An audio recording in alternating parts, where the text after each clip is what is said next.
ഇന്ത്യയിലുള്ള മുസ്ലിങ്ങളെ അറ്റാക്ക് ചെയ്യുന്നു, തിരിച്ചവിടെയുള്ള ഹിന്ദുക്കളെ അറ്റാക്ക് ചെയ്യുന്നു. സിമ്പിളായിട്ട് കരുതിയാൽ മതി. ആരെ ഇതിന്റെ പ്രോപ്പർ സൊല്യൂഷൻ ഉണ്ടാക്കുന്നത്? Government of India. കാരണം ബിഗ് ബ്രദർ വലിയ രാജ്യമാണ്, വലിയ എക്കോണമിയാണ്.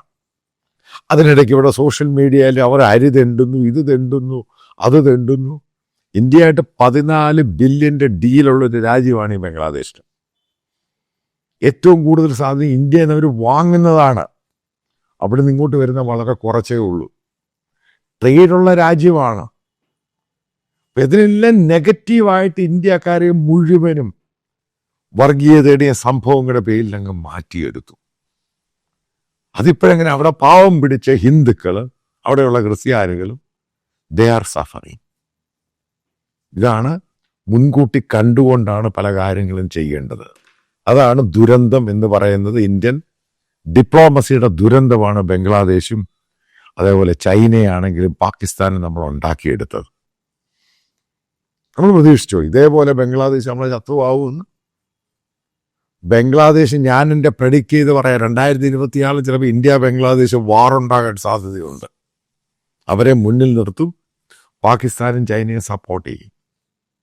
കാരണം സ്ഥിതി അങ്ങനെയാണ് പോകുന്നത്. ചെറിയ രീതിയിലല്ല ഈ സ്ഥിതി പോകുന്നത്. ജനങ്ങൾ ഒന്നടങ്കം അവിടെയുള്ള ജനങ്ങൾ നമ്മൾക്കെതിരെയായി. നമ്മളാണ് അവർക്ക് ജോലി കൊടുക്കുന്നത് ഇത്ര ഇല്ലീഗലായിട്ടും. പക്ഷെ ജനങ്ങൾ കംപ്ലീറ്റ് ആയിട്ട് അങ്ങ് എതിരായി. ഈ SIR എന്ന് പറഞ്ഞ ചില ഭാഗങ്ങൾ, ചില കാര്യങ്ങളുടെ അകത്തൊക്കെ ചില കാര്യങ്ങളുടെ സത്യമുണ്ട്. ഒത്തിരി പേര് കയറിയിട്ട് അവർ പെട്ടെന്ന് കെട്ടിയടിച്ച് അങ്ങോട്ട് കൊണ്ടുപോകുക എന്ന് പറയുന്ന അവിടെ പ്രശ്നമുണ്ടാകും. ഇതൊരു ബാലൻസിങ് ആക്റ്റിലാണ് ഓരോ രാജ്യങ്ങളും പോകുന്നത്. നിങ്ങൾക്ക് കയറി പെട്ടെന്ന് ബുൾഡോസ് ചെയ്യാൻ പറ്റത്തില്ല ആർക്കും ആരെയും. അല്ലെങ്കിൽ അമേരിക്ക ആയിരിക്കണം, അവരാണിത് ബുൾഡോസ് ചെയ്യുന്നത്. അവർ പോലും മെക്സിക്കക്കാരെ ഈ പറയുന്ന പോലെ അവിടുത്തെ രാജ്യവുമായിട്ട് സംസാരിച്ച ശേഷം മാത്രമാണ് പുറത്തോട്ട് വിടുന്നത്. ഇത് നേരെ തിരിച്ചുണ്ടാവുക. അതാണ് ഡിപ്ലോമാറ്റിക് റിലേഷൻഷിപ്പ് നല്ലപോലെ അയൽവാസികളുമായിട്ട് മെയിൻറ്റെയിൻ ചെയ്തു പോകണം. ഇന്ത്യയുടെ മുമ്പിൽ ബംഗ്ലാദേശ് ഒന്നുമല്ല, പക്ഷെ ഇന്ത്യക്ക് വലിയ പ്രശ്നമുണ്ടാക്കാൻ സാധിക്കും.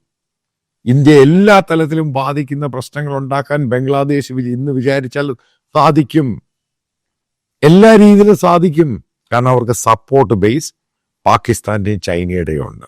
ഇന്ത്യയെ നശിപ്പിക്കാൻ നിൽക്കുന്ന 2 രാജ്യങ്ങളാണ്. അതാണ് പറഞ്ഞത്, ഇന്ത്യൻ പ്രധാനമന്ത്രി മോദി പോയി ചൈനയിൽ പോയി പെട്ടെന്ന് കെട്ടിപ്പിടുത്തം നടത്തിയപ്പോൾ നമ്മുടെ ഏറ്റവും വലിയ അലയൻസ് പാർട്ണറായിരുന്ന അമേരിക്ക നമ്മളെ വിട്ടങ്ങ് പോയി.